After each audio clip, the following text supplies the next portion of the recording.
language learning on a busy schedule. So guys, this is definitely a video that applies to probably most of you, definitely applies to a lot of people. So I'm not going to waste your time. We live in a busy world, and some people I know are busy 10 plus hours of the day. So for example, like we know like you have like a 9 to 5, but then you've also got, you know, your commute to work and all that other stuff, and you're busy probably more than 10 hours a day. Of course, you've got to sleep as well. And so you're kind of really pressured for time when it comes to actually doing things other than like the main tasks like work, sleep, etc.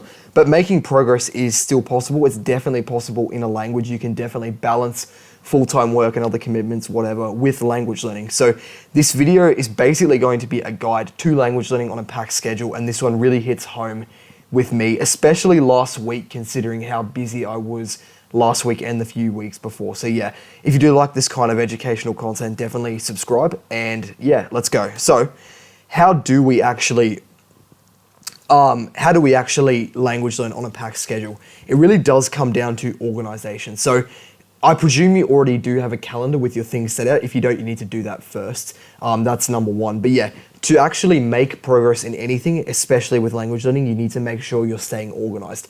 Here's what I think probably happens for a lot of you. You have the kind of desire to learn a language, you want to learn a language, and then your days are packed with stuff. You go to work or whatever, you come home, and then you have literally no time or, no energy, no motivation to actually do anything in the language you're learning. And then of course, because you're not actually doing anything, you're not going to make any progress with the language. So what we actually need to do is be more organized surrounding how we're actually going to make language learning progress. So if you want to make progress in a language, you need to be doing stuff consistently, and particularly doing high ROI things consistently. High ROI basically means high return on investment. So for example, we want the habits that are going to give us the most bang for our buck. They're going to give us the most progress in our language.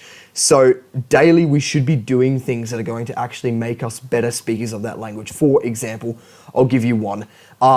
Listening to either a podcast or literally anything in that language is something that anyone can do every single day. I'll explain how in a second. And that alone is going to give you a high ROI in the language you're learning. So for example, if we are going to listen to 30 minutes of a podcast every single day in that language, even if we understand basically none of it, even if we're not fully focused on it, just having that on in the background is actually going to help us become better at the language. Simply through exposure, you're going to find it easier over time to pick out random words, and then eventually be able to pick out more words and understand.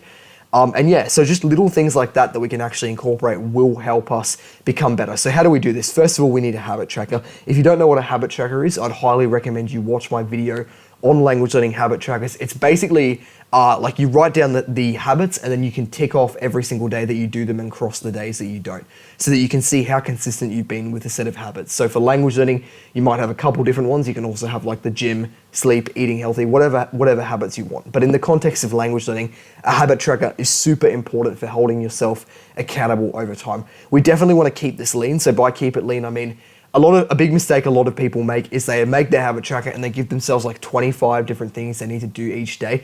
Not only is that a lot of just kind of annoying paperwork checking back in, it means you're going to miss a bunch of them like without a doubt. So it's important to have like less habits. So if you're going to start off, you could even start off with one. I'd recommend you literally just start with like 2 or 3, not even that many. Because you will become overwhelmed and you won't achieve them. So an example of a habit tracker you could set yourself as a language learner might be, I'm going to listen to 20 minutes of a podcast when I'm driving or when I'm exercising, cooking, etc. I'm going to write one paragraph in the morning. I'm just going to attempt it with the words I know, and I'm going to watch one video of a native speaker explaining some topic. It could be something like that, basically. I'd highly recommend you check out my video just because I go more in depth on it here, and we're not going to go fully in depth on habit trackers at the moment, but yeah. Another thing you can definitely do is eat the frog. So before I explain what that actually means, which it might, make zero sense to you, I think a big problem with people who are really busy is they go do whatever busy task it is, probably work, and then when they get home, they either have no time, no energy, or no motivation to actually do anything. And the solution to that is to actually do probably at least one task in the thing you're trying to get better at it before you actually have that.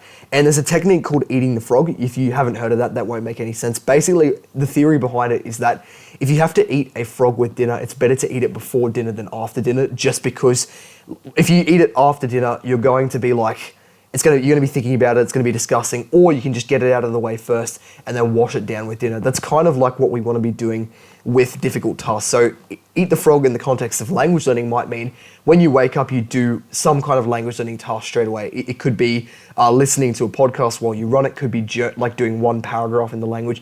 It could be reading out in the sun. It could be anything. Just doing something straight away before anything gives you one win of the day.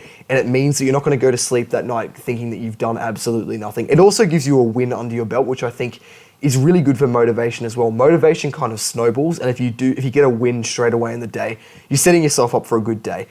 I'd also definitely recommend you prioritize your health. So something that I realized after last week, and probably the last few weeks compounding, is that health is kind of like glue when it comes to productivity. If you neglect your health, you will slowly kind of fall off with what you're trying to do. So I was definitely neglecting my sleep a little bit. I'm actually pretty good with sleep normally, but it kind of went downhill.